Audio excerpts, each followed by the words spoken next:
Roedd Gwaith Haearn Ynysfach ym Merthyr Tydfil yn rhan o Gwaith Haearn Cyfarthfa. Mae'n perthyn i'r teulu Crochet rhwng 1811 a 1879. Yn Ynysfach, cafodd mae'n Haearn a'i fwyndoddi yn Haearn bwrw, ac yna gafodd ei coethi neu piro mwyn cynhyrchu Haearn gyda llai o amhereddau ac iawn i drosi yn Haearn gur yng Nghyfarthfa.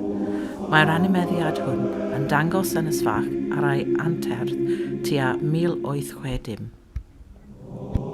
Mae Ynysfach yn cael ei adeiladau i mewn i ochr bryn fel bod defnyddio creu i fynd i mewn i'r safle a lefel uwchben y ffyrneisi. Y golosg y mae'n Haearn a'r calchfaen yn cael ei gadw a frig y safle. Llosgwyd y mae'n Haearn mewn rhes o odynau rhwng y buath a'r ffwrnais. Cyfysodwyd y deunyddiau wedyn yn y tŷ pont a'i cludo mewn berfau i ben 4 ffwrnais chwith y safle. Air a'i chwythu i mewn i'r ffwrnes gan 2 peiriannau trawst mawr. Roedd un mewn tŷ injin sy'n dal i sefyll heddiw.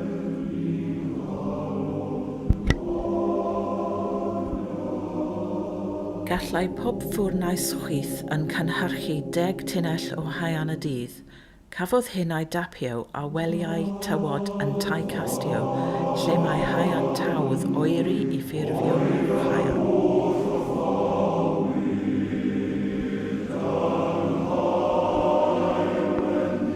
Cafodd y moch Haearn a'i cymryd i goethi. Yn y 6 ffyrnais coethi, mae tua 1 tunnell o Haearn creuau doddi mewn chwith air cryf iawn. Dros 2 awr, y chwith ocsideiddio llawer o amhereddau yn y Haearn. Mae'r Haearn yn redig i mewn i gafnau dŵr ori.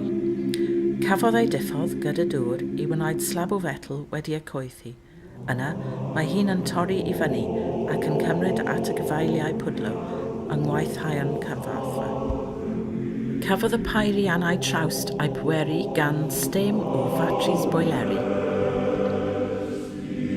Roedd datblygiad y broses coethi a oedd yn caniatau Merthyr Tydfil i ddatblygu fel canolfan sy'n arwain y byd o'n gynhyrchu Haearn gur yn gynnar yn y 4eg ganrif a 15. Ffyrneisi coethi Ynysfach yw'r unig enghreifftiau o'r technoleg bwysig hon i gael ei hymchwilio'n archeolegol.